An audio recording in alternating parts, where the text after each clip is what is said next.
বিসমিল্লাহি আলহামদুলিল্লাহ ওয়াসসালাতু ওয়াসসালামু আলা রাসূলিল্লাহি আম্মা বা'দ। সম্মানিত উপস্থিতি, গত ক্লাসে আমরা লেখক রাহিমাহুল্লাহের ওয়ালাকাদ বা'আথনা ফি কুল্লি উম্মাতির রাসূলা এই আয়াতটি নিয়ে আলোচনা করেছিলাম, যা তিনি উল্লেখ করেছেন কিতাবুত তাওহীদের আলোচনার একদম শুরুর দিকে। এই ব্যাপারে কিছু মৌলিক কথাবার্তা আমাদের হয়েছিল। আজকে হয়তো আমরা আরেকটু বিস্তারিত আলোচনা করব বিইذنিল্লাহ। এখানে আল্লাহ সুবহানাহু ওয়া তাআলা বলছেন ওয়ালাকাদ বা'আথনা ফি কুল্লি উম্মাতির রাসূলা। ওয়ালাকাদ বা'আথনা মানে আল্লাহ তাআলা পাঠিয়েছেন ফি কুল্লি উম্মাতির রাসূলা, প্রত্যেক জাতির নিকট রাসূল। এখানে প্রত্যেক জাতি বলতে মৌলিক জাতিগোষ্ঠী বোঝাবে। প্রত্যেক গ্রামে, প্রত্যেক এলাকাতে, প্রত্যেক বংশীয় গোত্রীয় গোষ্ঠীগুলোর কাছে পাঠানো শক্ত না। একটা জাতি হিসেবে যখন ওই ওই জাতি পৃথিবীতে অবস্থান করে, তখন ওভারঅল একটা এলাকাতে মানে একটা গোষ্ঠীর যতটা বিস্তৃতি থাকে সবাইকেই উম্মাহ ধরা হবে আর কি। এমনও হতে পারে কখনো কখনো কোন কোন উম্মার নিকট তিনি একাধিক রসুল পাঠিয়েছেন। যেমন বনী ইসরাইলের সময় একই সময় একাধিক রসুল ছিল, একই সময়ে তাদের একই এলাকাতে একাধিক রসুল ছিল, যেমন মুসা, হারুন এবং দাউদ, সুলাইমান আলাইহিস সালাতু ওয়াস সালাম, ইউসুফ, ইয়াকুব, ঠিক আছে। তারপরে এরকম অনেক ঘটনা আছে যেখানে একই সাথে একাধিক রসুল ছিল কোন কোন জাতির নিকট বা কোন কোন গোষ্ঠীর নিকট। যেমন জাকারিয়া আলাইহিস সালাতু ওয়াস সালাম যেই সময় ছিলেন ওই সময় তার ছেলেও ছিল, ঠিক আছে, এবং তার পরপরই ঈসা আলাইহিস সালামও ছিলেন। এরকম তাদের মধ্যে ব্যাপক পরিমাণে রসুল এসেছে। তো এখন আল্লাহ সুবহানাহু ওয়া তাআলা এই আয়াতটি এখানে উল্লেখ করার কি উদ্দেশ্য? উদ্দেশ্য হচ্ছে তাওহীদের গুরুত্ব বোঝানো, যে সকল নবীগণের নবীওয়ালা কাজ ছিল এটি, এবং এখনো কিয়ামতের আগ পর্যন্ত যত উলামা, দুআত এবং দ্বীনের পথের দায়ী যারা উম্মতের কল্যাণ চায়, যারা কাজ করতে চায়, তাদের জন্য মূল কাজ এটি হবে যে কাজটি তাদের নেতা, তাদের মুর্শিদ, পথ প্রদর্শক নবী সাল্লাল্লাহু আলাইহি সাল্লাম করেছেন, এবং তার আগে তার যারা রসুল গণ ছিলেন, তার রিসালাতের মর্যাদায় যারা তার সঙ্গী ছিলেন, প্রত্যেকেরই একই দায়িত্ব ছিল, এবং এটা আমাদের এখনো একই দায়িত্ব। এটি হচ্ছে আমাদের একটি জীবনব্যাপী মানহাজ বা একটি জীবনব্যাপী একটি প্রোগ্রাম, যে প্রোগ্রাম থেকে আমরা কখনোই বের হতে পারবো না। কখনোই যেন আমাদের মধ্যে এরকম চিন্তা না আসে যে আমরা মনে হয় তাওহীদের কথা বলা যথেষ্ট করে ফেলেছি, এখন আর তাওহীদের কথা বলার প্রয়োজন নাই। না, নবী সাল্লাল্লাহু আলাইহি ওয়াসাল্লাম মৃত্যুর আগ মুহূর্ত পর্যন্ত তিনি তাওহীদের কথাই বলেছেন। আপনারা সেটা তাওহীদের এই কিতাবের পরবর্তী বেশ কিছু অধ্যায়ে সেটা দেখবেন। নবী সাল্লাল্লাহু আলাইহি ওয়াসাল্লাম যখন মানে তার মৃত্যু হবে, যখন তার যে অসুস্থতাতে তিনি মৃত্যুবরণ করেছিলেন, ওই সময় তিনি যখন তার হুঁশ ফিরেছে, তখন তিনি বলেছেন যে ইহুদি খ্রিস্টানদের উপর আল্লাহ তাআলার লানত বর্ষিত হোক, তারা তাদের নবীগণের কবরকে কি করেছে? ইবাদতের জায়গা হিসেবে গ্রহণ করেছে। তো এই জন্য তাওহীদ এর গুরুত্ব, শিরকের ভয়াবহতা, এই ব্যাপারটি হচ্ছে জীবনব্যাপী একটি প্রোগ্রাম। এখান থেকে যে যত বেশি দূরে থাকবে তার দাওয়াত, তার কার্যক্রম তত বেশি বারাকাশূন্য হবে। এক পর্যায়ে তার কাজগুলো বাতিলই হয়ে যাবে যদি সে তাওহীদকে পরিপূর্ণ বাদ দিয়ে দেয়। যাদের বা যার দাওয়াতি মানহাজের মধ্যে তাওহীদ থাকবে না, শিরকের ব্যাপারে সতর্কতা থাকবে না, ওই ব্যক্তির দাওয়াতি মানহাজ সর্বনিম্ন যেটি, সে হচ্ছে দাওয়াতের বারাকা সে হারিয়ে ফেলবে, ঠিক আছে। আর যদি সে ইতিরাদ করে যে না এটা এখন আর দরকারই নাই, তাহলে এমন পর্যায়ে যাইতে পারে, এই ব্যাপারটা এমন পর্যায়ে যাইতে পারে যে সে গুমরা হয়ে যাবে, ঠিক আছে। তো এই জন্য যারা দায়ী তাদের জন্য এটি একটি জীবনব্যাপী মানহাজ হিসাবে, কর্মপন্থা হিসাবে গ্রহণ করতে হবে। আল্লাহ তাআলা এখানে বলছেন আনি ইবুদুল্লাহ, তোমরা একমাত্র আল্লাহ তাআলার ইবাদত করো। দুটি কাজ, একটা হচ্ছে তাগুতকে বর্জন করো। আমরা জেনেছিলাম যে ইবাদা কি জিনিস, সেটা আমরা ইল্লা লিয়াবুদুন, ওই যে ওমা খালাকতুল জিন্না ওয়াল ইনসা ইল্লা লিয়াবুদুন, এই আয়াতের আলোচনাতে আমরা জেনেছিলাম যে ইবাদত হচ্ছে এমন সকল কথা, কাজ, বিশ্বাস যা আল্লাহ সুবহানাহু ওয়া তাআলার সন্তুষ্টির জন্য করা হয়ে থাকে, তার নির্দেশে করা হয়ে থাকে। এখন আসুন যে ইবাদতের আনি ইবুদুল্লাহ, ইবাদত তিনি করতে বলেছেন। ইবাদতের তিনটা রুকন রয়েছে। রুকন, এই তিনটা রুকন ছাড়া ইবাদত কবুল হবে না। দুইটা রুকনও বলতে পারেন, তবে তিনটা বললে আর একটু ব্রড হয়, ব্যাপারটা বুঝতে সহজ হয়। এক নাম্বার হচ্ছে as-sidq, আপনার অন্তর থেকে এটাকে পরিপূর্ণ বিশ্বাস করতে হবে। আপনাকে বিশ্বাস করতে হবে যে আপনি একমাত্র আল্লাহ তাআলার জন্যই কাজ করতেছেন, তার জন্য কাজ করা আপনার দরকার। এটা আপনি শুধু বাহ্যিকভাবে করলে হবে না, অন্তর থেকে সেটা বিশ্বাস থাকতে হবে। দ্বিতীয় হচ্ছে আল ইখলাস, বিশ্বাস করার পরে এই বিশ্বাসটাকে একমাত্র আল্লাহ তাআলার জন্য খালেস করতে হবে। এখানে অন্য কারো অংশীদারিত্ব রাখা যাবে না। যদি এটা আসে তাহলে তার সিদক নষ্ট হয়ে যাবে। ঠিক আছে। তৃতীয় হচ্ছে আল ইত্তিবা, নবী সাল্লাল্লাহু আলাইহি ওয়াসাল্লামের দেখানো পদ্ধতি মতে ইবাদত করতে হবে, নিজের ইচ্ছা মতো ইবাদত করা যাবে না। কেননা ইবাদাহ, ইবাদাহ যেটা শুধুমাত্র ইবাদাহ, এটি হচ্ছে তাওকীফি। এখানে আপনার ইজতিহাদ কাজে আসবে না, বরং যেটাকে নবী সাল্লাল্লাহু আলাইহি সাল্লাম করতে বলেছেন সেটাই করতে হবে, যেটাকে ছাড়তে বলেছেন সেটাই ছাড়তে হবে। তাহলে আনি ইবুদুল্লাহ, তোমরা একমাত্র আল্লাহ তাআলার ইবাদত করো, ওয়াজতানিবুত তাগুত, এবং তাগুতকে বর্জন করো। এখানে একটা বিষয় খেয়াল করুন, আল্লাহ সুবহানাহু ওয়া তাআলা এখানে উতরুকুত তাগুত বলেন না যে তোমরা তাগুতকে ত্যাগ করো, বরং ইজতানিবুত তাগুত, তাগুতকে ত্যাগ করো। যদিও বাংলা অনুবাদে আমরা হয়তো এটার পার্থক্য খুব বেশি করতে পারবো না, কিন্তু আপনি যখন এই দুইটা শব্দের গুরু রহস্যটা নিয়ে একটু চিন্তা করবেন, আরবি ভাষার মধ্যে দুইটা শব্দের কি দুই রকম আপনার বুঝ আছে, যদি আপনি সেটা বুঝতে পারেন তাহলে এই আয়াতের পরিপূর্ণ অর্থটা আপনি বুঝতে পারবেন। উতরুকু, কোনো কিছু ত্যাগ করলে হয়ে যাবে। আপনি ধরেন আপনি আপনার কোন একটা খাদ্য আপনি খাবেন না, আপনি কিন্তু ওই খাদ্যের পাশে বসে থেকে কিন্তু আপনি ওই খাদ্যটা ত্যাগ করতে পারেন। ঠিক আছে, ওটা বলা আত-তারক, মানে ছেড়ে দেওয়া। আপনি ওই জিনিসের সামনে আছেন কিন্তু আপনি ওটা করতেছেন না, ছেড়ে দিছেন। ঠিক আছে, এটা বলা হয় আত-তারক। আর আল ইজতিনাব হচ্ছে শুধুমাত্র ওই কাজটা না করাই নয়, বরং তার থেকে অনেক দূরে থাকা, তার থেকে দূরে সরে যাওয়া, তার সঙ্গে কোনো প্রকার সম্পর্ক না রাখা, তার কাছাকাছি না যাওয়া। ঠিক আছে, এখানে আল্লাহ সুবহানাহু ওয়া তাআলা মিন বাবিল মুবালাগা, একজন মুমিন বান্দার জন্য, একজন মুমিন ব্যক্তির জন্য তাগুতের সঙ্গে তার সম্পর্কটা কেমন হবে, এই ব্যাপারটি আল্লাহ তাআলা উল্লেখ করতে গিয়ে বলেছেন ওয়াজতানিবুত তাগুত, তোমরা তাগুতকে পরিপূর্ণভাবে বর্জন করো। এটি হচ্ছে আল বারাআহ, যেটি যে কাফারদের সঙ্গে সম্পর্ক পরিপূর্ণ ছিন্ন করা, এর সর্বোৎকৃষ্ট পন্থা হচ্ছে কি ইজতিনাব, তাদেরকে পরিপূর্ণভাবে ত্যাগ করা। দেখুন, আমরা কখন কারো সঙ্গে মিলেমিশে চলতে চাই, দেখবেন কখনো কখনো এমন কিছু পরিস্থিতি তৈরি হবে যে আপনি একটা কিছুকে পছন্দ করতেছেন না, আপনি দিল থেকে একটা কিছুকে পছন্দ করতেছেন না, কিন্তু পারিপার্শ্বিক বিভিন্ন কারণে আপনি তার সঙ্গে মিলেমিশে আছেন। ঠিক আছে, ওইটাও কিন্তু বাড়া আর একটা প্রকার, বাড়া আর একটা রূপ, কিন্তু পরিপূর্ণ বাড়া হচ্ছে ওইটা যে আপনি তাকে আপনার জীবনের সকল দিক থেকে তাকে আপনি বর্জন করবেন। কোনো দিক থেকে আপনার অন্তর এবং বাহ্যিক কাজে কর্মে আপনি তার অস্তিত্ব আপনার জীবনে রাখবেন না। বরং যখন নাকি আপনি কোনো কিছু অপছন্দ করা সত্ত্বেও তার সঙ্গে এক প্রকার মিলেমিশে আছেন, ওইখানে কিছুটা ওয়ালার ব্যাপার রয়ে যায়, পরিপূর্ণ বাড়া হয় না। বাড়ার একটা অংশ আছে যে আপনি তাকে অন্তর থেকে ঘৃণা করতেছেন, কিন্তু যখন নাকি আপনি তার সঙ্গে মিলেমিশে চলতে চাইবেন, তখন সেখানে এক প্রকার ওয়ালাও থাকবে, এক প্রকার বন্ধুত্বও থাকবে। বাহ্যিক ভাবে হলেও সেখানে এক প্রকার বন্ধুত্ব থেকে যাবে, কিন্তু এটিও মাজমুম, নিন্দনীয়। একজন মুমিন বান্দার জন্য কাজ হচ্ছে কি, যে শুধু সে তাগুতকে বর্জন ত্যাগ করবে না, বরং সে তার থেকে অনেক বেশি দূরে থাকবে, তার সঙ্গে সে কোনো প্রকার সম্পর্ক রাখবে না। তো ইজতিনাবুত তাগুত, তোমরা তাগুতকে বর্জন করো। এখানে তাগুত, তাগুত কাকে বলে? আমরা এতক্ষণ জানলাম যে তাগুতকে বর্জন করতে হবে, কিন্তু তাগুত কি জিনিস? তাগুতের সংজ্ঞাতে আমাদের সালফে সালেহিন অনেক রকম কথাবার্তা বলেছেন। যেমন তাগুত তুগয়ান থেকে আসছে। তুগয়ান মানে কি? কোনো কিছু সীমা লঙ্ঘন করা, মুজাওয়াজাতুল হাদ, অর্থাৎ একটা সীমা আছে, এই সীমার অতিক্রম করে যাওয়া। ঠিক আছে, যেমন জাবের রাদিয়াল্লাহু আনহু বলেছেন আত-তাওয়াগীত কারা?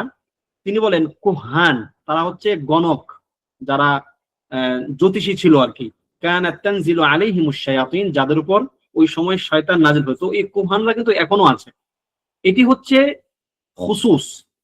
একটা বিষয় খেয়াল করেন, একটা শব্দ দ্বারা কখনো কখনো খুসুস এবং উমুম দুইটাই বুঝাইতে পারে। যেমন তাগুত একটা ব্যাপক অর্থবোধক শব্দ, যে যত যা কিছু তার সীমা অতিক্রম তাগুত হবে। কিন্তু কখনো কখনো ওই সীমা অতিক্রমকারীদের মধ্যে সুনির্দিষ্ট কোনো ব্যক্তিকে তার গুরুত্ব বোঝানোর জন্য তাকেও ওই নামে ডাকা হতে পারে। যেমন শয়তান, নিজে শয়তান, তাকেও তাগুত বলা হয়ে থাকে, যে সেই তাগুত। ঠিক আছে, তার মানে কি এই যে সে ছাড়া আর কেউ নাই না, বরং সে যে সবচেয়ে বড় তাগুতদের মধ্যে একজন, এই ব্যাপারটা বোঝানোর জন্য। তারপরে কুহানদেরকে কেন তাগুত বলা হয়? যারা জ্যোতিষী, কারণ তারা হচ্ছে তাগুত যত রকমের আছে আল্লাহ সুবহানাহু ওয়া তাআলা কোরআনে এবং তার নবী সাল্লাল্লাহু আলাইহি ওয়াসাল্লাম সুন্নাহর মধ্যে সীমা লঙ্ঘনের যতগুলো প্রকার উল্লেখ করেছেন, তার মধ্যে এই প্রকার মানুষগুলো হচ্ছে কি সবচেয়ে বেশি পরিমাণে খারাপ। এই জন্য তাদেরকে আলাদা করে তাগুত শব্দে উল্লেখ করা হয়েছে। সেই জন্য জাবের রাদিয়াল্লাহু আনহুর মতে হচ্ছে কুহান যারা তারা।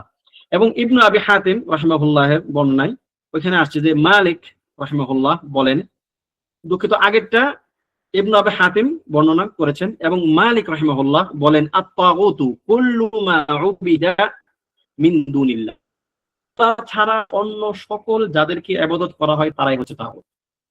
এই সংজ্ঞাটা মানে কিছু তাকিদ দিতে হবে।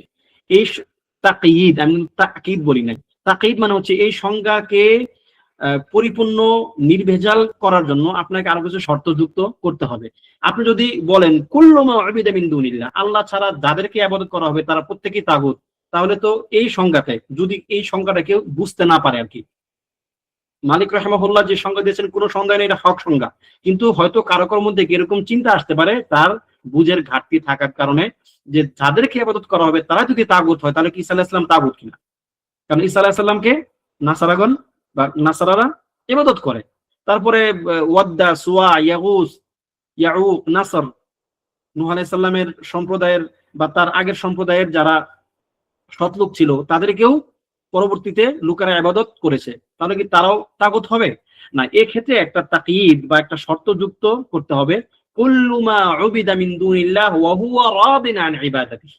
এটাও কোন কোন আলেম এইরকম সংজ্ঞাও দিয়েছেন, যে প্রত্যেক ওই ব্যক্তি বা ওই ওই বস্তু তাগুত হবে যাকে আল্লাহ ছাড়া ইবাদত করা হয় এবং সে ওই ইবাদতে সন্তুষ্ট থাকে। যদি হয় পাথর, গাছ, যেগুলো জড় পদার্থ, যেগুলো কথা বলতে পারে না, ওইগুলো নিজে তাগুত হবে। আর যদি কোনো মানুষ বা ফেরেশতা বা জীব জন্তু যারা কথা বলতে পারে তাদের ইবাদত করা হয়, যদি তারা ওই ইবাদতে সন্তুষ্ট থাকে তাহলে সে তাগুত হবে। এই বিবেচনায় যদি কোনো সৎ লোক মানা যায়, যদি তাকে তার পরবর্তী বংশধর আল্লাহকে ছাড়া তার ইবাদত করতে শুরু করে, আর সে যদি জীবিত থাকা অবস্থায় এটি নিষেধ করে থাকে বা সে যদি এই কাজে সন্তুষ্ট না হয়ে থাকে, তাহলে সে তাগুত হবে না, সে নিজে তাগুত হবে না। কিন্তু তার ওই কবরটা বা তার ওই যে তার যে অবস্থানের উপর তারা ইবাদত করতেছে, ওই অবস্থানটা তখন তাগুতের রূপ ধারণ করবে, বা ওইটা তখন একটা শিরকের মানে একটা শিরকের কেন্দ্র হিসাবে বিবেচিত হবে, যদিও সেটা রসুলের কবর হতে পারে, সৎলোকদের কবর হতে পারে। ঠিক আছে, তখন সেটা আসনাম বা সনাম হয়ে যাবে। আচ্ছা, তাহলে তাগুতের যে সংজ্ঞা ইমাম মালিক রাহিমাহুল্লাহ দিয়েছেন এটি বেশ ভালো, যে কুল্লু মা উবিদা মিন দুনিল্লাহ। তবে এর সঙ্গে আপনি একটা বিষয় যুক্ত করতে হবে, তা হচ্ছে ওয়া হুয়া রাদিন আন ইবাদাতিহি, এবং সে ওই ইবাদতে সন্তুষ্ট আছে। এরপরে আসুন, ইবনুল কাইয়িম রাহিমাহুল্লাহ এই ক্ষেত্রে একটি সংজ্ঞা দিয়েছেন তাগুতের, তা হচ্ছে আত-তাগুতু কুল্লু মা তাজাওয়াজা বিহিল আবদু হাদ্দাহ, এমন সকল জিনিস যার ক্ষেত্রে বান্দা তার সীমা অতিক্রম করেছে, যাকে কেন্দ্র করে সাধারণ বান্দারা তাদের সীমা অতিক্রম করেছে। সেটা হতে পারে মিন মা'বুদিন, যাকে ইবাদত করা হয়, আও মাতবুইন, যার অনুসরণ করা হয়, আও মুতাইন, যার আনুগত্য করা হয়। অর্থাৎ তাগুত শুধুমাত্র মৃত ব্যক্তি মারা যাওয়ার পরে যার ইবাদত করা হয় শুধু ওইটাই না, বরং দুনিয়াতে জীবিত থাকা অবস্থায় যদি কারো আনুগত্য অনুসরণ করা হয় এবং ওই আনুগত্য অনুসরণের ক্ষেত্রে যদি আল্লাহ তাআলার সীমা অতিক্রম করে এই আবেদগণ যারা ইবাদত করতেছে তারা, তাহলে এই ক্ষেত্রে ওই ব্যক্তিও তাগুত হবে যদি সে নিষেধ না করে। ঠিক আছে, তাহলে এই সংজ্ঞাটা আরো একটু ব্রড, যেটা ইবনে কাইয়িম রাহিমাহুল্লাহ দিয়েছেন, কুল্লু মা তাজাওয়াজা বিহিল আবদু হাদ্দাহু মিন মা'বুদিন আও মাতবুইন আও মুতাইন। ঠিক আছে, এই সংজ্ঞাটা আপনারা লিখে রাখতে পারেন। এবার আসুন তাগুত, তাগুতের প্রকার ভেদের আলোচনা যখন আমরা আসবো, তাগুত আপনারা সবাই জানেন আত-তাওয়াগীত কুসুর, তাগুত অনেক প্রকার আছে, অনেক। আপনি ওই যে বললাম এই সংজ্ঞার ভিত্তিতে আপনি বুঝতে পারতেছেন যতগুলো সত্তাকে, যতগুলো জিনিসকে ইবাদত করা হবে প্রত্যেকে তাগুত হতে পারে। এখন এই তাগুতের 5টা মাথা আছে, তাগুতের প্রধান বা তাগুতের মাথা হচ্ছে 5টা। এই 5টা যদি আপনি জেনে নেন তাহলে এই 5টার অধীনে যত রকমের যা কিছু আসবে সবগুলোকে আপনি এর আওতায় বুঝতে পারবেন। তাওয়াগীত বা রুউসুত তাওয়াগীত 5। কে কে জানেন হাত তুলেন, বলার দরকার নাই, শুধু হাত তুলেন যে তাগুতের 5টি বড় প্রকার বা প্রধান 5টা তাগুত কি জিনিস, কে কে তারা, কি আপনারা জানেন? মাশাআল্লাহ, আবু আফিয়া জানেন, জাহিদুল ভাই জানেন, আরো মাশাআল্লাহ কেউ কেউ হাত তুলেছেন, জাযাকুমুল্লাহ খায়রান। তাহলে এই তাগুতের 5টা প্রকার আমরা আলোচনা করতেছি ইনশাআল্লাহ। 1 নাম্বার হচ্ছে আশ-শাইতান অথবা ইবলিস, ইবলিস অথবা শয়তান যে কোনো একটা বলতে পারেন। আশ-শাইতানুদ দাঈ ইলা ইবাদাতি গায়রিল্লাহি তাআলা, ওই শয়তান বা ইবলিস যে আল্লাহ ছাড়া অন্যের ইবাদতের দিকে মানুষকে আহ্বান করে, সে হচ্ছে সবচেয়ে বড় তাগুত। কারণ সে হচ্ছে সবচেয়ে প্রথম তাগুত। মানব ইতিহাসের, মানব ইতিহাসের সবচেয়ে বড় এবং সর্বপ্রথম তাগুতকে ইবলিস, ইবলিস উদ্দাঈ, ইবলিস যে আদ্দাঈ, যে মানুষকে আহ্বান করে ইলা ইবাদাতি গায়রিল্লাহ, আল্লাহ ছাড়া অন্য কারো ইবাদতের দিকে। এর দলিল কি? আল্লাহ সুবহানাহু ওয়া তাআলা বলেন আলাম আ'হাদ ইলাইকুম ইয়া বানি আদম আল্লা তা'বুদুশ শাইতান, হে বানি আদম আমি কি তোমাদেরকে এই নির্দেশ দেইনি যে তোমরা শয়তানের ইবাদত করবে না? তাহলে মানুষ ইচ্ছাই হোক অনিচ্ছাই হোক শয়তানের ইবাদত করে। ইব্রাহিম আলাইহিস সালাতু ওয়াস সালাম তার বাবাকে বলেছেন ইয়া আবাতি লিমা তা'বুদিশ শাইতান, ইয়া ইয়া আবাতি লা তা'বুদিশ শাইতান, হে আমার বাবা, আমার প্রিয় বাবা, আপনি শয়তানের ইবাদত করবেন না। ইন্নাহু কানা লির-রহমানি আসিয়া, সে তার রবের বা আল্লাহর অবাধ্য। ঠিক আছে, সুতরাং যুগে যুগে শয়তানের ইবাদত হয়ে আসছে। শয়তানের ইবাদত বিভিন্ন ভাবে হবে, সরাসরি কেউ শয়তানকে ইবাদত করবে, আর অথবা শয়তান নিজে ইবাদত নেওয়ার জন্য সে অন্য বেশ কিছু মাধ্যম বা তার দ্বারা চাকর বাকর তাদেরকে নিয়োগ করে দিবে, মানুষ তাদেরকে ইবাদত করবে। মূলে প্রকৃত অর্থে শয়তান ইবাদত নিচ্ছে। তাহলে শয়তান ইবাদত নেয় কখনো কখনো প্রত্যক্ষ ভাবে সরাসরি, যারা দেখবেন স্যাটানিস্ট যারা আছে, যারা মানে এরকম খাবিস, এরা এরা সরাসরি মুখে বলে যে তারা শয়তানের পূজক, তারা শয়তানের সুস্পষ্ট শয়তানের পূজা তারা করে। আর যারা পথভ্রষ্ট গোমরাহ মূর্খ, তারা কি করে? শয়তানকে ইবাদত করে, তবে পরোক্ষভাবে, সরাসরি না। অন্যদেরকে ইবাদত করার মাধ্যমে সে আল্লাহ তাআলার ইবাদত থেকে মুখ ফিরিয়ে নিয়ে শয়তানের ইবাদত করে। 2 নাম্বার তাগুত হচ্ছে আল হাকিমুল জাইরু আল মুগাইয়িরু লি আহকামিল্লাহ, এমন জায়ের মানে হচ্ছে নির্যাতনকারী বা জালেম শাসক, যে আল্লাহ তাআলার হুকুমকে পরিবর্তন করে। এটি হচ্ছে আমাদের বর্তমান সমাজের তাগুতদেরকে বুঝার জন্য, আমাদের বর্তমান সমাজের তাগুতদেরকে জানার জন্য এই প্রকারটি আমাদের খুব বেশি দরকার, যে তাগুত কার। দেখুন, একে তো সে নিজে আল্লাহ সুবহানাহু ওয়া তাআলার অবাধ্য হয়েছে, দ্বিতীয়ত সে অন্যদেরকে অবাধ্য করতে কি হয়েছে? অবাধ্য করার জন্য সে নিজে আল্লাহ তাআলার বিধানকে পরিবর্তন করেছে। জিহাদের যে হুকুম, আল্লাহ সুবহানাহু ওয়া তাআলা জিহাদের যেই কয়েকটা কারণ, মানে যেই কয়েকটা কারণে জিহাদ বৈধ করা হয়েছে, তার মধ্যে একটা হচ্ছে কি জানেন? এই সমস্ত তাগুতদেরকে ক্ষমতাহীন করা। সাধারণ মানুষকে কিন্তু দিন মানতে বাধ্য করা না। সাধারণ মানুষকে আপনি দিন মানতে বাধ্য করবেন, দিন মানতে বলতে আপনি দিন গ্রহণ করতে আর কি, মানতে বাধ্য থাকবে। যে ইসলামে আসবে, ইসলামে আসার পরে ইসলামিক বিধিবিধান মানতে সে বাধ্য, কিন্তু ইসলামে ঢুকতে কেউ বাধ্য না। ইসলাম কাউকে কি লা ইকরাহা ফিদ-দীন, দিনের ব্যাপারে ইসলাম কাউকে বাধ্য করে না যে তোমাকে ইসলাম গ্রহণ করতে হবে। এখন এই যে বাধ্য করে না, আবার জিহাদ, তাহলে জিনিসটা কেমন হয়ে গেল? একটু উল্টা পাল্টা লাগতে পারে। তাহলে জিহাদটা মূলত সাধারণ জনগণের বিরুদ্ধে নয়, জিহাদটা হচ্ছে ওই সমস্ত বা জালেম শাসকদের বিরুদ্ধে, যারা নিজেরা এই সমস্ত জনগণকে আল্লাহ থেকে মুখ ফিরিয়ে নিতে বাধ্য করেছে, যারা আল্লাহ তাআলার সঙ্গে তাদেরকে বোঝাপড়া করতে দিচ্ছে না, স্বাধীনভাবে যে কোনো দিন গ্রহণ করতে তারা মানুষদেরকে দিচ্ছে না। এর জন্য তাদের ওই জোর করে দিয়ে জনগণকে স্বাধীনতা দিয়ে দেওয়া, যে তোমরা এবার দিন তোমাদের সামনে এটাও আছে এটাও আছে, তোমরা কি এটা গ্রহণ করবা নাকি এটা করবা। যদি তোমরা হকের দিন গ্রহণ করো তাহলে দিন মোতাবেক, ইসলামের যে বিধিবিধান মোতাবেক তোমরা তোমাদের হকগুলো পেয়ে যাবে, আর যদি তোমরা এই দিন গ্রহণ না করো তাহলে বিধান মোতাবেক তোমরা জিজিয়া দিয়ে অত্র অঞ্চলে থাকবা। তাহলে মূলত যুদ্ধটা তাদের বিরুদ্ধে না, যুদ্ধটা হচ্ছে ওই সমস্ত লোকদের বিরুদ্ধে যারা তাদেরকে দিন স্বাধীনভাবে দিন চয়েস করতে দিচ্ছে না।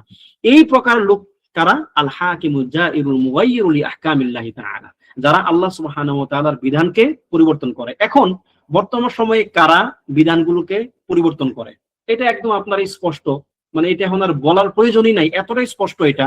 যে সমস্ত শাসকরা, যে সমস্ত নেতারা আল্লাহ সুবহানাহু ওয়া তাআলার বিধানকে বাদ দিয়ে নিজেরা বিধান তৈরি করে সেই বিধান দ্বারা মানুষকে নিয়ন্ত্রণ করে, তারা সুস্পষ্ট কাফের। হুকমান, হুকমান তারা সুস্পষ্ট কাফের। তাদের কুফরের ব্যাপারে কোনো সন্দেহ থাকা যাবে না যদি কেউ এই কথাটা বলে। এবার আসুন বাংলাদেশের প্রেক্ষাপটে, আমরা যেহেতু বাংলাদেশের মানুষ, বাংলাদেশের প্রেক্ষাপটে আপনি এটাকে কিভাবে বুঝবেন? যারা স্বেচ্ছায় জেনে শুনে ইতিকাদ সহকারে এই কাজটা করবে তারা কাফের, কোনো সন্দেহ নাই। এখানে এক প্রকারকে আপনাকে একটু চিন্তা ভাবনা করে বা সচেতন ভাবেই একটা প্রকারের ব্যাপারে সাবধানতা অবলম্বন করতে হবে। তা হচ্ছে কি, যারা ইজতিহাদ করে, বাংলাদেশে সংসদ সদস্য হওয়ার জন্য যারা চেষ্টা করে সংসদ সদস্য হয়, এই বিবেচনায় যে সে ইজতিহাদ করতেছে যে সে মূলত ইসলামের জন্য কাজ করতে যাচ্ছে। যারা নাস্তিকপন্থী, যারা মানে সেকুলার, তাদের কথা একদম স্পষ্ট, ওটা বাদ দেন। যারা ইসলামপন্থী, যারা নিজেদেরকে মুসলিম দাবি করে ইসলামের জন্য কাজ করার এই মার্কায় যারা কাজ করতে চায়, তাদের ব্যাপারে আমরা সাবধানতা অবলম্বন করব, তাদেরকে আমরা তাকফির সরাসরি করব না। তবে কাজটা যে কুফর এটা তাদেরকে স্পষ্ট বলতে হবে, কোনো সন্দেহ নাই যে কাজটা কুফর। কেননা তাদেরকে আইনি তাকফির করার ব্যাপারে উলামায়ে কেরাম অনেক সাবধানতা অবলম্বন করেছেন। এবং এইটা যে শুধুমাত্র বাংলাদেশে ঘটতেছে তা না, আরো বিশ্বের বিভিন্ন জায়গাতে এই একই ঘটনা গণতান্ত্রিক ব্যবস্থাপনায়, মানে আপনার যাদেরকে বলা হচ্ছে আইন প্রণেতা, আইন তারা বানাবে, এইরকম ব্যবস্থাপনায় যারা গিয়েছে তাদের ব্যাপারে হক্কানি উলামায়ে কেরাম সাবধানতা অবলম্বন করে, ইহতিয়াতন সাবধানতা অবলম্বন করে তারা তাদেরকে তাকফির করেন না, ঠিক আছে। কিন্তু হুকুম যে কুফর, এই ব্যাপারটা স্পষ্ট থাকতে হবে এবং তাদেরকে সেটা বলতে হবে। এখন আসুন, এই প্রকার কারা? যারা নিজেরা সংসদে গিয়ে নিজেরা আইন প্রণয়ন করে, যারা নিজেদেরকে আইন প্রণেতা বলে ঘোষণা করে, তারা হচ্ছে তাগুত, ঠিক আছে। এরপরের স্তরটা কি? এরপরের স্তরটা হচ্ছে যারা এই আইনটাকে বাস্তবায়ন করার জন্য সমাজে কাজ করে। যদি এই সমাজে বাস্তবায়নকারী অংশটা যদি নিজেরা মনে করে, বিশ্বাস করে যে এটা আমার জন্য একটা সংবিধান, কোরআনের পরিবর্তে আমি এটাকে গ্রহণ করলাম, এরকম বিশ্বাস সহকারে কেউ যদি এই কাজটা করে, সেও কুফর করবে। তবে সে তাগুতের ওই যে স্তরটাতে সে যাবে না, কেননা প্রত্যেকটা কাজের ক্ষেত্রে যে সর্বোচ্চ থাকবে সে তাগুত, আর নিচের গুলো থাকবে কি, নিচের যেগুলো থাকবে মানান শব্দগত দিক থেকে তারাও তাগুত, তারাও সীমালঙ্ঘন করেছে। কিন্তু যেহেতু তাগুতের একটা পরিভাষা হিসেবে অধীনস্থদেরকে তাগুত বলা হবে না, বরং যারা উপরস্থ, যারা প্রকৃত মেইন হেড, তাদেরকে তাগুত বলা হবে, এবং নিচেরদেরকে কাফের বলা হবে, যে তারা কুফর করতেছে, ঠিক আছে। এই জন্য এই আল্লাহর বিধান ছাড়া মনুষ্য রচিত বিধান যারা তৈরি করে তারা কাফের এবং তারা তাগুত। আর এই বিধানকে যারা সমাজে বাস্তবায়ন করার জন্য কাজ করে, দিল থেকে যারা কাজ করে, তারা হবে কাফের, কারণ তারা আল্লাহ সুবহানাহু ওয়া তাআলার এই যে পরিবর্তিত বিধানকে তারা সমাজে এস্টাবলিশ করার জন্য তারা কাজ করতেছে, ঠিক আছে। এখন এই তাগুতের বিভিন্ন আলোচনা আছে, প্রকারভেদ আছে, কাকে কোন প্রকারের হুকুম দেওয়া হবে, এটা হচ্ছে একটা ওয়াকিই ব্যাপার। যখন কোন একটা পরিস্থিতি হবে, পরিস্থিতি মোতাবেক এর মাসআলা আসবে। কিন্তু উমুমান আমরা এখন শুধু হুকুমটা জানতেছি, যে কারা তাগুত হবে এবং কারা কাফের হবে। কেমন দলিল কি? আল্লাহ সুবহানাহু ওয়া তাআলা বলেন, ওয়া মান লাম ইয়াহকুম বিমা আনজালাল্লাহ ফাউলাইকা হুমুল কাফিরুন, যারা আল্লাহ তাআলার দেওয়া বিধিবিধান মোতাবেক বিচার ফায়সালা করে না তারা হচ্ছে কাফের। ঠিক আছে? এরপরের প্রকারটা হচ্ছে 3 নাম্বার, আল্লাযী ইয়াহকুমু বিগাইরি মা আনজালাল্লাহ। আমরা প্রথম জানলাম যে এমন বিচার মানে এমন শাসক যে আল্লাহ তাআলার বিধানকে পরিবর্তন করে। আর দ্বিতীয় হচ্ছে যে ব্যক্তি আল্লাহ তাআলার বিধান ছাড়া অন্য কিছু দিয়ে বিচার ফায়সালা করে। ঠিক আছে? এর আগের দলিলটা সম্ভবত এটা হবে যে আলাম তারা ইলাল্লাযীনা ইয়াজউমুনা আন্নাহুম আমানু বিমা উনজিলা ইলাইকা ওয়া মা উনজিলা মিন ক্বাবলিকা ইউরিদুনা আইয়াতাহাকামু ইলা তাগুত। তুমি কি ওই সমস্ত লোকদেরকে দেখো নাই যারা দাবি করে যে তারা তোমার প্রতি ঈমান এনেছে এবং তোমার পূর্বে যে সমস্ত কিতাব নাযিল হয়েছিল তাদের প্রতিও ঈমান এনেছে, কিন্তু তারা তাগুতের নিকট বিচার প্রার্থনা করতে চায়। তাহলে এই যে শাসক গোষ্ঠী এরকম থাকবে যে তারা আল্লাহ তাআলার বিধানকে পরিবর্তন করে, তাদের নিকট যারা বিচার চাইতে যাবে তারা হচ্ছে কি তাদের ঈমানকে আল্লাহ সুবহানাহু ওয়া তাআলা নাকচ করে দিয়েছেন। আর যাদের কাছে তারা বিচার চাইতে গেল তাদেরকে কি আল্লাহ তাআলা তাগুত বলেছেন। আর তৃতীয় হচ্ছে কি যারা এই বিচার ফায়সালার সঙ্গে সম্পৃক্ত থাকবে, বিচারক যারা থাকবে আর কি, বিচারক যে নাকি নিজে স্বয়ং এই আইনটাকে বাস্তবায়ন করার জন্য সে এই আইন দ্বারা বিচার ফায়সালা করবে, সে কি? সে হচ্ছে তাগুত। ঠিক আছে? যেমন আল্লাহ তাআলা বলেছেন, ওয়া মান লাম ইয়াহকুম বিমা আনজালাল্লাহ ফাউলাইকা হুমুল কাফিরুন। 4 নাম্বার হচ্ছে আল্লাযী ইয়াদঈ ইলমাল গায়বি মিন দুনিল্লাহ, যে ব্যক্তি আল্লাহ তাআলার জন্য যেই গায়বের খাস এগুলো যদি কেউ নিজের জন্য দাবি করে, কেউ যদি দাবি করে আমি অদৃশ্যের জ্ঞান জানি, অথচ এই জ্ঞানটা আল্লাহ তাআলার জন্য খাস। যেমন কি একজন বললো যে কিয়ামত কখন হবে সেটা আমি জানি। যেমন অদৃশ্যের জ্ঞানের মোট চাবিকাঠি কয়টা? 5টা। ইন্নাল্লাহা ইনদাহু ইলমুস সাআহ ওয়া ইউনাজ্জিলুল গায়ব ওয়া ইয়ালামু মা ফিল আরহাম ওয়া মা তাদরি নাফসুম মাযা তাকসিবু গাদা ওয়া মা তাদরি নাফসুম বিআইয়ি আরদিন তামুত। এই 5টা হচ্ছে কি গায়বের বা অদৃশ্যের যে জ্ঞান, জ্ঞানের চাবিকাঠি হচ্ছে এগুলো। এগুলো অনেক ব্যাখ্যা বিশ্লেষণ আছে, আমরা সেগুলো এখন না যাই।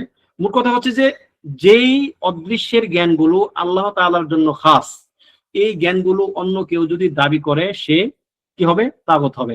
এই প্রকারের মধ্যে আসবে যারা গণক, জ্যোতিষী, এই শ্রেণীর যে লোকগুলো থাকবে, ভণ্ড পীর ফকির যারা থাকবে আর কি, যারা অদৃশ্যের জ্ঞানের দাবি করে তারা তাগুত হবে। যেমনটা আল্লাহ তাআলা বলেছেন, আলিমুল গায়বি ফালা ইউযহিরু আলা গায়বিহি আহাদা ইল্লা মান ইরতাদা মির রাসূল, যে তিনি হচ্ছেন অদৃশ্যের জ্ঞানী, তার অদৃশ্য তিনি অন্য কারো কাছে প্রকাশ করেন না, তবে তিনি যাদের নিকট চান তাদেরকে ছাড়া। রাসূলগণের মধ্যে যাদেরকে তিনি কি করবেন, তার অদৃশ্যের কিছু একটা অংশ যাদেরকে জানাবেন তাদের ব্যাপারটা ছাড়া। এখন দেখুন দৃশ্য এবং অদৃশ্যের মধ্যে পার্থক্যটা কি? অনেকে যেমন মানে একটা ইশকাল তৈরি হয়, যেমন বলে যে আল্লাহ তাআলা বলেছেন যে মাতৃগর্ভে কি আছে সেটা তিনি জানেন। এখন তো আমরা আল্ট্রাসোনোগ্রাম করে তো আমরাও জানতে পারতেছি। আমরা কখন জানতে পারতেছি? প্রথমত আমাদের জানাটা নির্ভুল না, নিশ্চিত না আমরা। একটা হচ্ছে জ্ঞান, একটা ধারণা, পার্থক্য আছে। আল্লাহ তাআলা বলছেন যে কেউ জানে না, সুনিশ্চিত জ্ঞান আসলে নাই মানুষের, এটা মানুষের একটা ধারণা বা একটা অনুমান, একটা আইডিয়া। এরপর আসেন যদি সে জেনেও যায় তবু সে কোনটা জানতেছে? আল্লাহ সুবহানাহু ওয়া তাআলা যখন তাকে যতটুকু তিনি জানিয়ে দিয়েছেন ইতিমধ্যে, কিন্তু এর আগ পর্যন্ত যতক্ষণ পর্যন্ত একটা গর্ভের মধ্যে একটা সন্তানের আকৃতি তৈরি না হয় বা তাকে মানে আইডেন্টিফাই করা যায় এরকম কোন অবস্থা তৈরি না হয়, তখন তার অবস্থা কে বলতে পারবে? আর তাছাড়া এখানে শুধুমাত্র মায়ের গর্ভে শুধু লিঙ্গ যাচাই করা তো উদ্দেশ্য না। আল্লাহ বলছেন ওয়ায়ালামু মা ফিল আরহাম, আল্লাহ তাআলা আরহাম মাতৃগর্ভে কি আছে তিনি সব জানেন। একটা বাচ্চার কি শুধু লিঙ্গ যাচাই করাটাই কি তার জীবনের সবকিছু? না, তার রিজিক, তার আমল, সে কি জান্নাতি না জাহান্নামী, এইগুলো তো আল্লাহ তাআলা জানেন, এগুলো তো তারা জানে না। ঠিক আছে? আপনি যখন নাকি আলট্রাসোনোগ্রাম করতেছেন একটা বাচ্চার, আপনি শুধু বাচ্চার লিঙ্গ যাচাই করতে পারতেছেন যে সে কি ছেলে না মেয়ে, সর্বোচ্চ এটা, এর বেশি কিছু না। কিন্তু তার জীবনের যে আরো অদৃশ্যের জ্ঞানগুলো আছে ওইগুলো আপনি কেমনে জানেন? অথচ এই আরহামে তো আল্লাহ তাআলা একজন ফেরেশতা পাঠান, ফায়ুরসালু ইলাইহি মালাকুন ফায়ুমারু বিকাতবি রিজকিহি ওয়া আমালিহি ওয়া আজালিহি ওয়া শাকিয়ুন আও সাঈদ, এই চারটা জিনিস তার গর্ভেই তো লেখা হয়ে থাকে। সুতরাং ওই চারটা জিনিস তো কেউ জানতেছে না। যেটা আল্লাহ তাআলা উদ্দেশ্যই করেন নাই ওইটা মানুষ জানতেছে, কিন্তু যেটা তিনি অদৃশ্যের জ্ঞান উদ্দেশ্য করেছেন ওইগুলো আসলে মানুষ কখনোই জানতে পারে না। তো একজন বলেন যে 5টা অদৃশ্যের জ্ঞান কি কি? একটা হচ্ছে কিয়ামতের জ্ঞান, আল্লাহ তাআলা ছাড়া কেউ জানে না, ইন্নাল্লাহা ইনদাহু ইলমুস সাআ, ঠিক আছে। দ্বিতীয় হচ্ছে ওয়ায়ুনাজ্জিলুল গায়ব, কোথায় কখন কিভাবে বৃষ্টি হবে, সেই বৃষ্টি কি কল্যাণের নাকি অকল্যাণের এই জ্ঞান কারো নাই। মানে যখন পড়তেছে আমাদের জানা জ্ঞানের সীমার মধ্যে যখন মেঘ আসে আমরা তখন একটা পূর্বাভাস পাই, ঠিক আছে।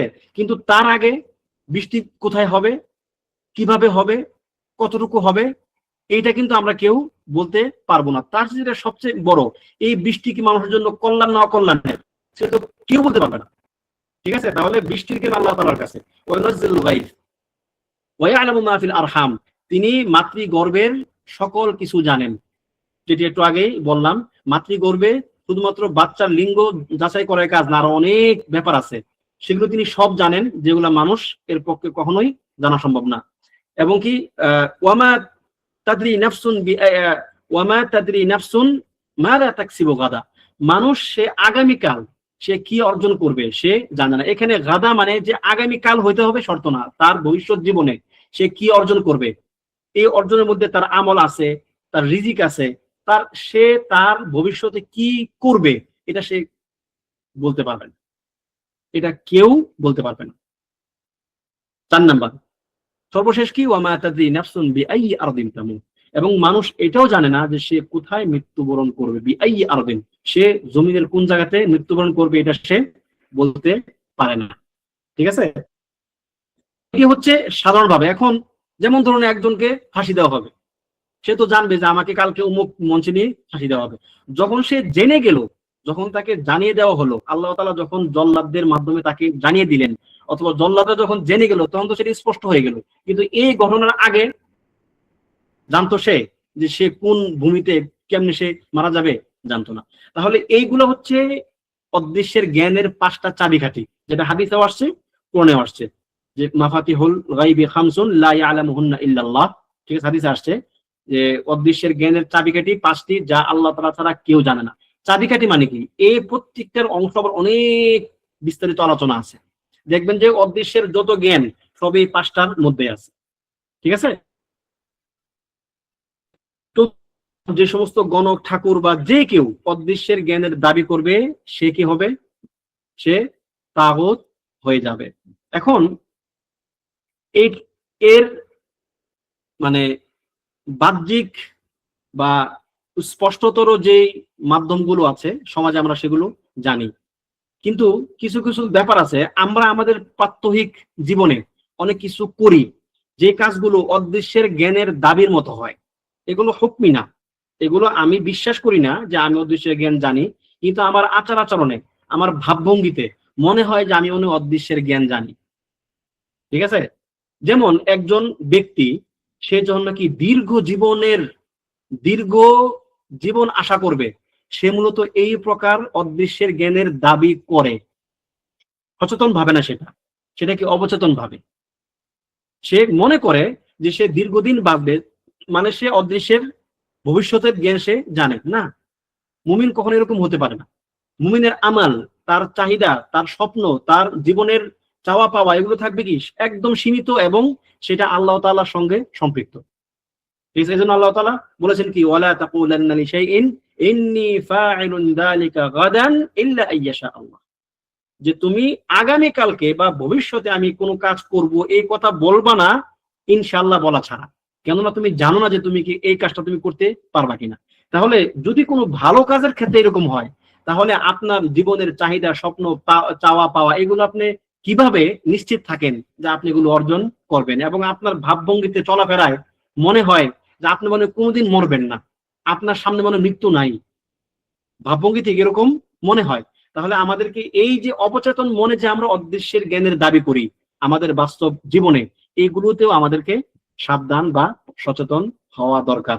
5 নাম্বার হচ্ছে আল খামিস আল্লাযী ইউ'বাদু মিন দুনিল্লাহ ওয়া হুয়া রাদিন আলাল ইবাদাহ, অথবা ওয়া হুয়া রাদিন বিল ইবাদাহ, যে ব্যক্তিকে আল্লাহ ছাড়া ইবাদত করা হয় এবং সে ওই ইবাদতে সন্তুষ্ট থাকে।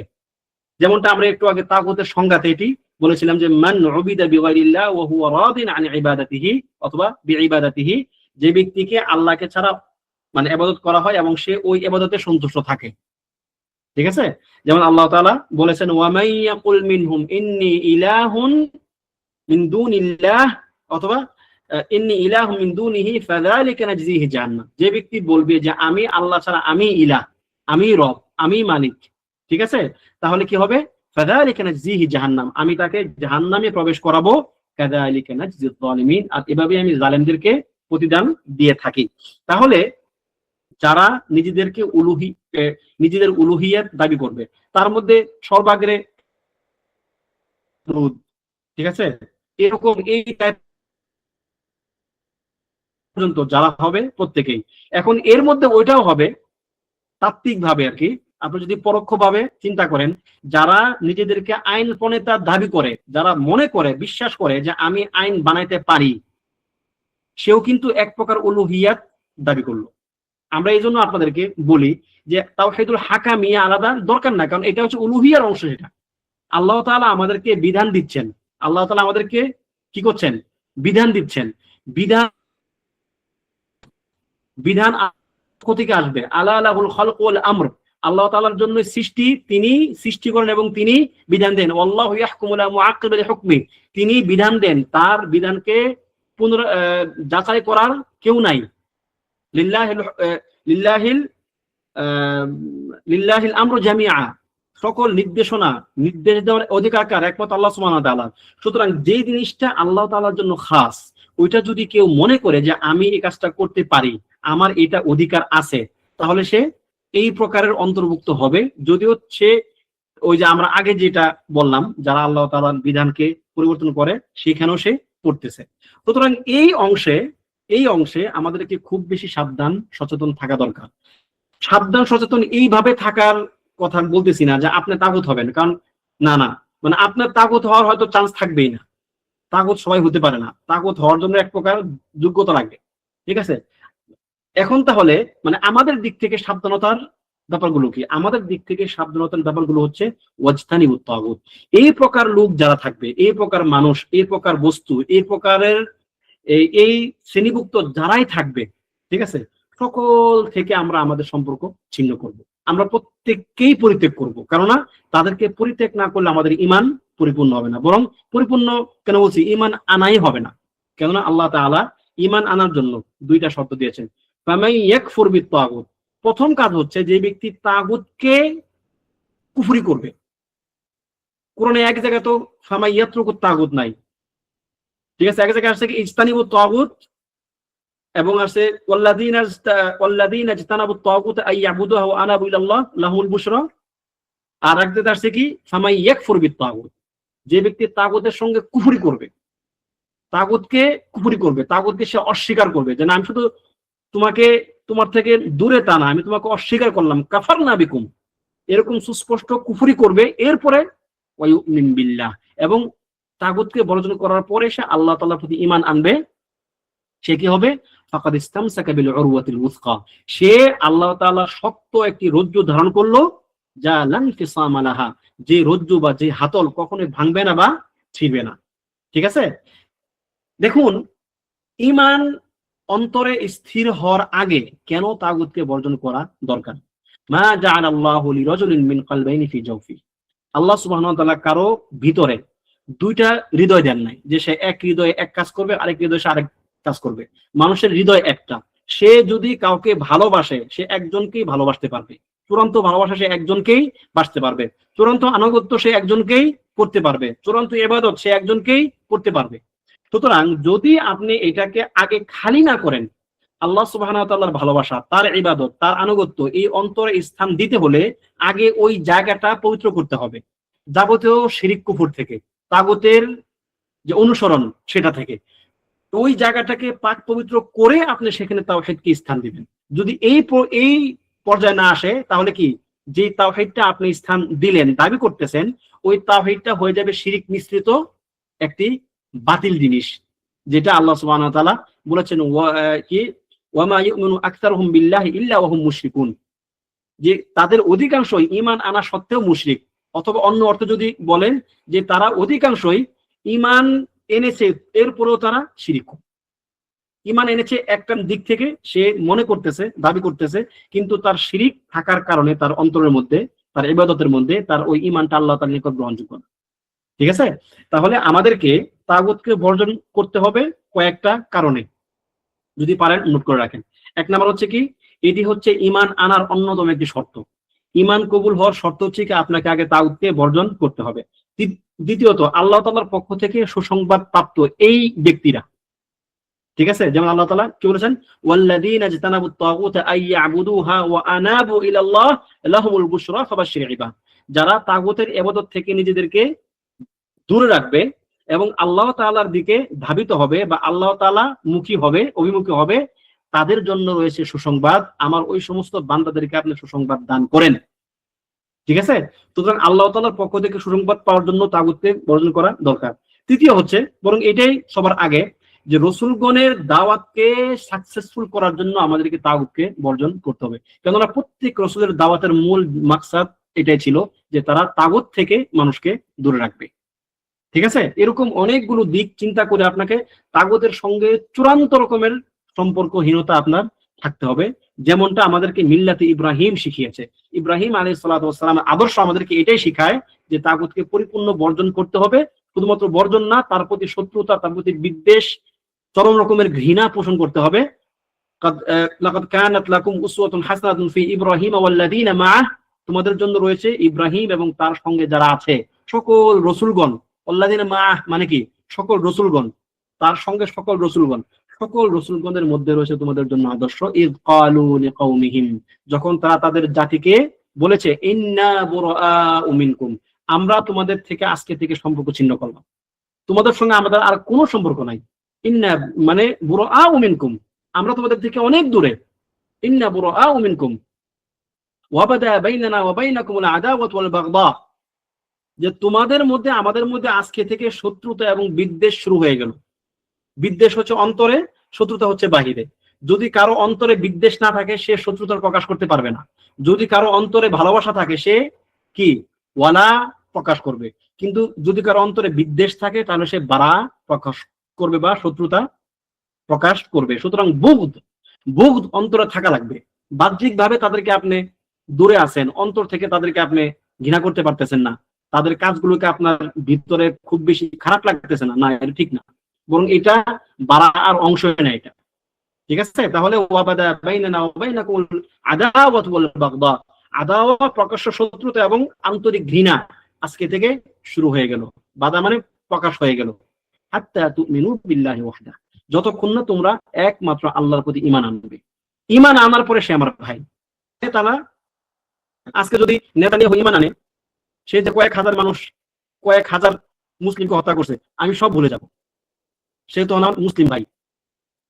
ঠিক আছে? যদি সে ঈমান আনে, কিন্তু ঈমান না আনা পর্যন্ত সে আমার সবচেয়ে বড় শত্রু। তার ইসলামের বিরুদ্ধে তার কাজ যত বাড়তে থাকবে, তার প্রতি আমার শত্রুতা তত বাড়তে থাকবে। তাহলে ইসলাম হচ্ছে কি? আল্লাহ সুবহানাহু ওয়া তাআলার পক্ষ থেকে দেওয়া একটা জীবন ব্যবস্থা। এখানে আপনার পক্ষ থেকে বাড়তি কমতি করার কোনো সুযোগ থাকবে না। আপনার কাছে অনেক কিছু পছন্দ হবে না, তবুও সেটা ইসলামের জন্য আপনাকে মানতে হবে। আচ্ছা, তাহলে ফামান ইয়াকফুর বিত-তাগুত ওয়া ইউমিন বিল্লাহ ফাকাদ ইসতামসাকা বিল উরওয়াতিল উসকা, যে ব্যক্তি তাগুতকে অস্বীকার করবে, তাগুতের প্রতি কুফর করবে এবং আল্লাহ তাআলার প্রতি ঈমান আনবে, সে এমন এক শক্ত রজ্জু ধারণ করবে যে রজ্জু কখনোই ছিঁড়বার নয়, বা যে হাতল কখনোই ছিঁড়বে না। যেমন আল্লাহ সুবহানাহু ওয়া তাআলা এক আয়াতে বলেন, ওয়ামা আরসালনা মিন ক্বাবলিকা মির রাসূলিন ইল্লা নূহি ইলাইহি আন্নাহু লা ইলাহা ইল্লা আনা ফা'বুদুন, আমি আপনার পূর্বে যত রাসূল পাঠিয়েছি আমি প্রত্যেককে এই নির্দেশই দিয়েছি কি, লা ইলাহা ইল্লা আনা, আমি ছাড়া কোনো ইলাহ নাই, ফা'বুদুন, সুতরাং তোমরা আমার ইবাদত করো। রাসূলগণ শুধুমাত্র মানুষদেরকে ইবাদত করার নির্দেশ দেন না, বরং তারা নিজেরাও আল্লাহ তাআলার উবাদ, তারাও আল্লাহ তাআলার আবেদ। বরং আল্লাহ তাআলার আবদ হতে পারে একটা সম্মানের জিনিস। আমি আপনাদেরকে আগে একবার বলেছিলাম যে মান যাল্লা লিযালিলি যুল, যে ব্যক্তি জালিলের নিকট নিজেকে তুচ্ছ করলো, এমন কিছু নিকট যে নিজেই তুচ্ছ, যুল্লা, সে তুচ্ছ হয়েই থাকবে। ওমান জাল্লালি আজিজিন আজ, আর যে ব্যক্তি আজিজ, শক্তিশালী, ক্ষমতাধরের কাছে যে নিজেকে ছোট করবে, সে কি হবে? সে সম্মানিত হবে। তাহলে সবচেয়ে বেশি ক্ষমতাধর, সবচেয়ে বেশি সম্মান, সবচেয়ে বেশি অধিকার মালিকানা কার? আল্লাহ সুবহানাহু ওয়া তাআলার। আপনি যদি আল্লাহ তাআলার নিকট আবদ হন, নিচু হন, যদি আপনি ছোট হন, তাহলে আপনার সম্মান ততই বেড়ে যাবে। আল্লাহ সুবহানাহু ওয়া তাআলা তার নবীকে আবদ এই শব্দে 4 বার কোরআনে উল্লেখ করেছেন, এবং 4টাই হচ্ছে মহান মহান কাজ। 4টাই কি বিরাট বড় বড় কাজ। যেমন ইসরা এর ঘটনায় সুবহানাল্লাযী আসরা কি বিআবদিহি, তিনি সেই মহান সত্তা, তিনি মহান পবিত্র সত্তা, যিনি তার বান্দাকে রাতের ভ্রমণ করিয়েছেন। আসরা, রাতের ভ্রমণ, বিরাট একটা ঘটনা সেটা। মক্কা থেকে বাইতুল মাকদিসে এক রাতে ভ্রমণ করে গিয়ে আবার ফিরে আসা সহজ না, আকাশ তো আরো অনেক পরের ব্যাপার। এটাকে তো অনেক বড় একটা ঘটনা। আল্লাহ তাআলা এই বড় ঘটনার সঙ্গে তিনি আবদ, তার এই বান্দা, এই কথা তিনি উল্লেখ করেছেন। তার মানে কি, এটা একটা আবদ, একটা উবুদি, একটা সম্মানের জিনিস। আল্লাহ তাআলার আবেদ হওয়া একটা সম্মানের জায়গা। এরপর আল্লাহ তাআলা কি বললেন আল সূরাতুল বাকারার মধ্যে কি, ওয়াইন কুনতুম ফি শাক্কিম মিম্মা আনজালনা আলা আবদিনা, যদি তোমরা, আমি আমার বান্দার উপর যা নাজিল করেছি, যদি তোমরা ওই বিষয়ে সংশয় সন্দেহে লিপ্ত থাকো, ফাতু বিসূরাতিন মিন মিসলি, তাহলে তোমরা এরকম আরেকটা সূরা নিয়ে আসো। ওয়াদউ শুহাদাআকুম মিন দুনিল্লাহি ইন কুনতুম সাদিকিন, আর তোমরা তোমাদের সাহায্যকারীদেরকে ডাকো যদি তোমরা সত্যবাদী হয়ে থাকো। ফি রাইবিন, দুঃখিত, হ্যাঁ সাকিনা অন্য জায়গাতে আসছে, ফি রাইবিন মিম্মা আনজালনা আলা আবদিনা। সুতরাং দেখুন, মানে এখানে আল্লাহ তাআলা কিয়ামতের আগ পর্যন্ত সকল কাফেরদেরকে তিনি ওপেন চ্যালেঞ্জ দিয়ে দিলেন। চ্যালেঞ্জের জায়গাতে এই মহান একটা ঘটনা তো কি, আলা আবদিনা, আমার বান্দার উপর আমি নাযিল করেছি। আবদ শব্দটা আসছে। এরপর আসছে ওহীর ক্ষেত্রে, ফাআওহা ইলা আবদিহি মা আওহা সুম্মা দানা ফাতাদাল্লা ফাকানা কাবা কাওসাইনি আও আদনা ফাআওহা ইলা আবদিহি মা আওহা। মানে ওই সূরাতে আসছে যে আল্লাহ তাআলা তার বান্দাকে যা ওহী করার তিনি তাকে তা ওহী করেছেন। সুতরাং ওহী একটা বিরাট বড় একটা মাসআলা। ওহী শুধুমাত্র নবীগণ পায়, ঠিক আছে? তো এইরকম একটা বিশেষ ঘটনা আল্লাহ তাআলা কি তাকে আবদ বলে উল্লেখ করেছেন। এরপরে কি, ওয়ান্নাহু লাম্মা কামা আবদুল্লাহ, কিয়ামের জায়গাতে আল্লাহ তাআলার জন্য যে ব্যক্তি দাঁড়িয়ে ইবাদত করে, ওয়ান্নাহু লাম্মা কামা আবদুল্লাহ, যখন আল্লাহর বান্দা দাঁড়িয়েছে, ইয়াদউহু কাদু ইয়াকুনুনা আলাইহি লিবাদ। তাহলে দেখেন এরকম 4 জায়গা, এবং 4টাই বড় বড় মাসআলা শরীয়তের। বড় বড় 4 জায়গাতে আল্লাহ সুবহানাহু ওয়া তাআলা মুহাম্মদ সাল্লাল্লাহু আলাইহি ওয়াসাল্লামকে তার আবদ বলেছেন। সুতরাং আবদ হওয়ার মধ্যে আপনার খায়ের, আপনি আবদ হতে পারলেই আপনি বরং সার্থক আল্লাহ তাআলার কাছে, কিন্তু অন্যের কাছে না। ঠিক আছে, আল্লাহ তাআলার আবদ হতে হবে। জি আহসান, ওয়া মা ইয়াস্তানকিফ আন ইবাদাতিহি ওয়া ইস্তাকবির ফাসায়াহশুরুহুম ইলাইহি জামিআ। ঠিক আছে, যারা আল্লাহ তাআলার মানে আল্লাহ তাআলার ইবাদত করবে, যে আমি আল্লাহ তাআলার ইবাদত কেন করব, হ্যাঁ, এবং অহংকার করবে, মানে আল্লাহ তাআলার যে উবুদিয়্যাহ সেখান থেকে যে নিজেকে দূরে রাখবে, মুখ ফিরিয়ে নেবে, তাহলে কি আল্লাহ তাআলা তাকে কঠিন শাস্তির মুখোমুখি করবেন। এরপরে লেখক রাহিমাহুল্লাহ এখানে তিনি বলতেছেন, ওয়াকালুহু ওয়াকাদা রাব্বুকা আল্লা তা'বুদু ইল্লা ইয়্যাহু ওয়া বিল ওয়ালিদাইনি ইহসানা। আল্লাহ তাআলা বলেন যে তিনি, তোমার রব নির্দেশ দিয়েছেন, আল্লা তা'বুদু ইল্লা ইয়্যাহ, যে তোমরা আল্লাহ তাআলা ছাড়া আর কারো ইবাদত করবে না, ওয়া বিল ওয়ালিদাইনি ইহসানা, এবং পিতামাতার প্রতি সদ্ব্যবহার করবে। এইখানে অনেক গুরুত্বপূর্ণ কয়েকটি মাসআলা আছে। তো আজকে আমাদের সময় শেষের দিকে একদম, আজকে আর এই আলোচনাটা না করি, ইনশাআল্লাহ পরবর্তী ক্লাসে এই আয়াত নিয়ে আলোচনা করব বিইজনিল্লাহ। আশা করতেছি আল্লাহ সুবহানাহু ওয়া তাআলা আমাদেরকে আজকে যা আলোচনা করলাম সেখান থেকে উপকৃত হওয়ার তৌফিক দিবেন, এবং এই উপকার যেন দুনিয়া আখিরাত উভয় জগতে হয়, সেই তৌফিক এবং সেই প্রত্যাশা আল্লাহ তাআলার নিকট রেখে আজকে আমরা এখানে শেষ করছি। وصلى الله وسلم على نبينا محمد وعلى آله وصحبه أجمعين.